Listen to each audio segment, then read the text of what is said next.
Now, here on the program, we have been hearing from different mayoral hopefuls ahead of Election Day next Monday.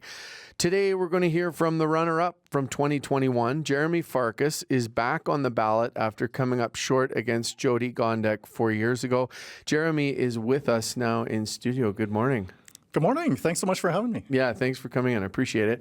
So we've been kicking all these interviews off with really the same question for each person. Why should you be the next mayor of Calgary? Because I'm ready with the skills, the vision, and yes, the lessons learned to do what both Sonia Sharp and Jody Gondek haven't been able to after 12 years of time on City Council, 20 years in City Administration, and that's to deliver on a safer and more affordable city. So I am seeking a mandate from Calgarians to stop a political party takeover of City Council, to change the direction of City Hall, and deliver on the promise of Calgary.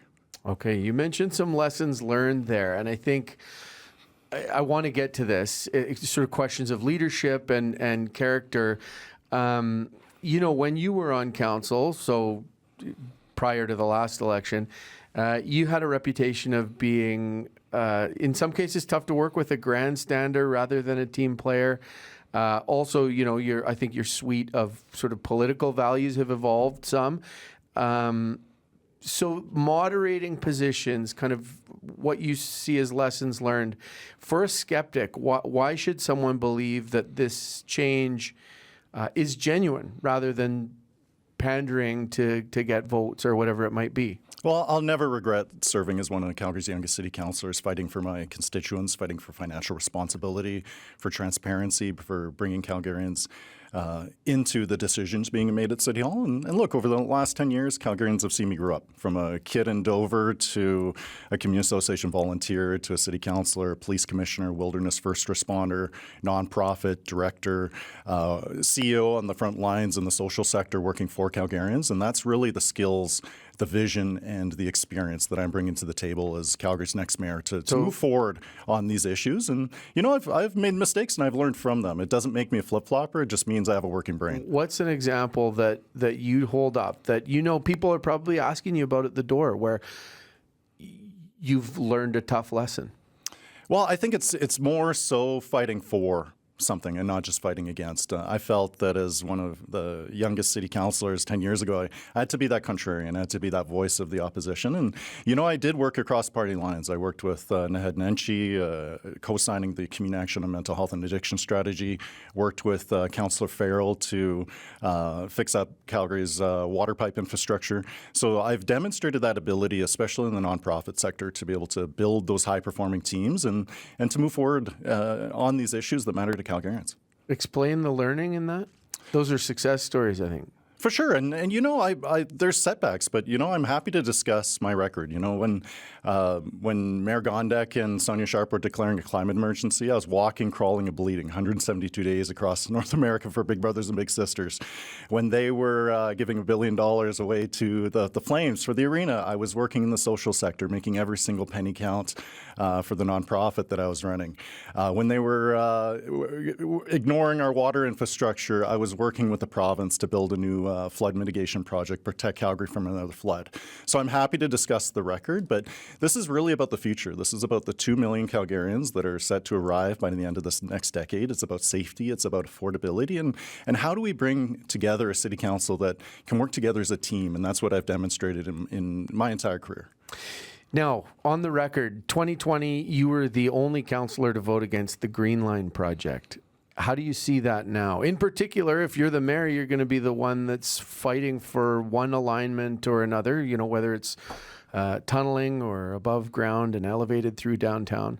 What's your position on the Green Line now, given that you voted against it? Yeah, my vote was vindicated, and ultimately the concerns that I had about tunneling under the river did materialize. So we need to ensure that we're not just talking Green Line, but we're talking an effective transit system overall. We need to have a 10-year commitment to the low-income transit pass. We need to continue to build out our Blue Line connected to the airport.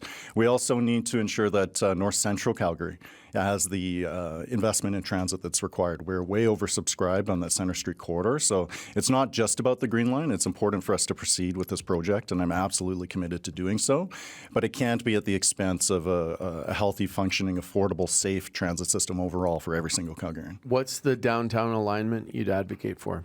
It seems like the evidence demonstrates that underground is best through the Beltline based on what local residents, businesses, and the community has been saying. Obviously, the elevated is what the provincial government is asking for. Right now, we're going through this functional planning review study where a third party is basically going through all of that evidence. And I believe that functional planning study is going to come back demonstrating why it should be underground through the Beltline. Now, are you hearing about blanket rezoning and zoning concerns at the door? Well, I'm hearing more broadly about housing as an issue, household affordability. We are in a housing crisis, and it's very clear that as Calgary continues to grow, look, we had 300,000 brand new Calgarians come here in the last 4 years. We have a big duty to ensure that we have housing that's affordable and attainable to Calgarians. Blanket rezoning, though, hasn't worked. It's fewer than 1 in 5 Calgarians today support upholding the blanket rezoning bylaw in its current form. So the question becomes, if not blanket rezoning, then what? And my focus is on a replacement plan that will focus the development and density to occur closest to LRT centers and activity centers, education, employment, not things like, say, an A-plex spreading up in the middle of a block without adequate parking. So there are frustrations about the blanket rezoning bylaw. And the deeper one is city council and mayor that haven't been willing or able to listen to Calgarians. A lot of great ideas were brought forward through that public hearing process. Calgarians felt really shut out of that. So I am committed to repealing blanket rezoning, but I'm also interested in the then what? Like, how do we actually fix this issue so that every single Calgarian has housing that's affordable and attainable? In your campaign material, you talk about gentle density. I'm quoting that there.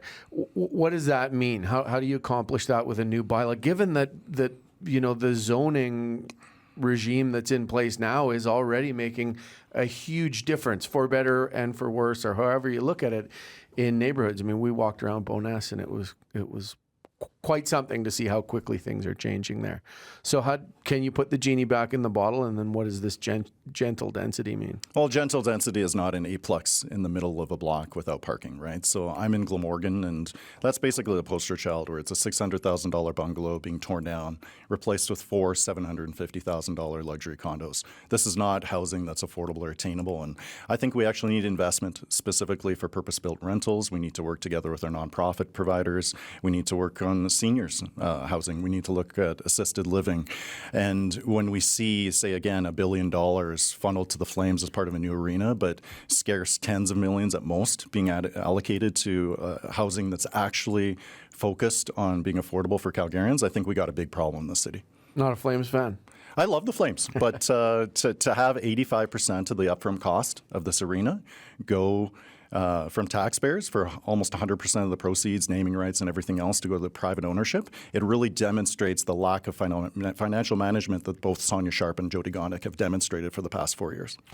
So taxes and affordability, property taxes, which is obviously the municipal tool. Homeowners are facing a proposed 5.4% tax hike next year. Is that an increase you're okay with, or do you support cutting the budget to bring that number down? No, I'm not okay with that number, and I think we need to continue to invest. Our next mayor is going to be here to welcome the 2 millionth Calgarian. So what is the plan for that around safety, affordability, mobility? You can find that at ourpathforward.ca. That's the plan that I'm running on.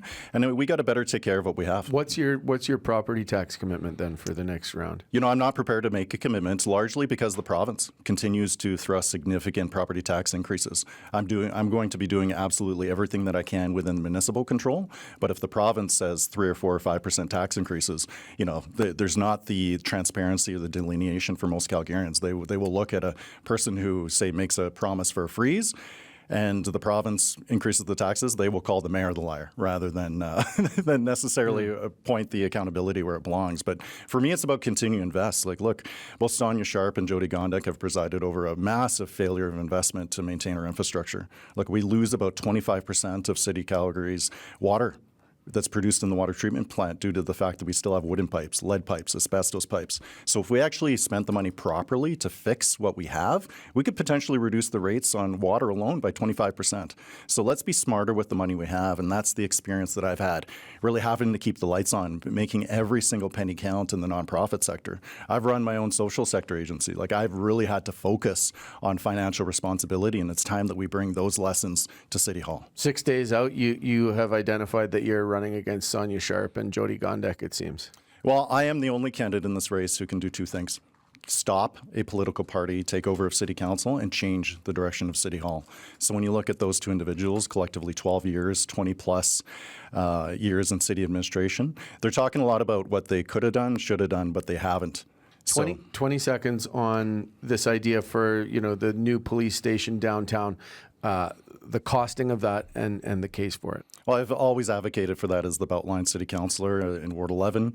I've advocated for reopening the downtown police station, but we need to marry being tough on crime with the tough on the causes of crime. It's not enough to just throw police at this problem when we know we need to continue to invest in mental health, addiction recovery, treatment, housing first. All right. Thank you for your time this morning.